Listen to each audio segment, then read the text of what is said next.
હવે આપણે વર્તુળ અને અર્ધવર્તુળમાં પરિમિતિ અને ક્ષેત્રફળ શોધવાના સૂત્રો એક સાથે જોઈશું.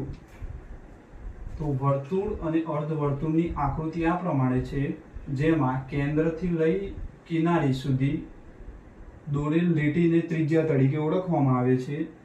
જેમાં પરિમિતિ, વર્તુળમાં પરિમિતિ શોધવાનું સૂત્ર છે 2πr અને અર્ધવર્તુળમાં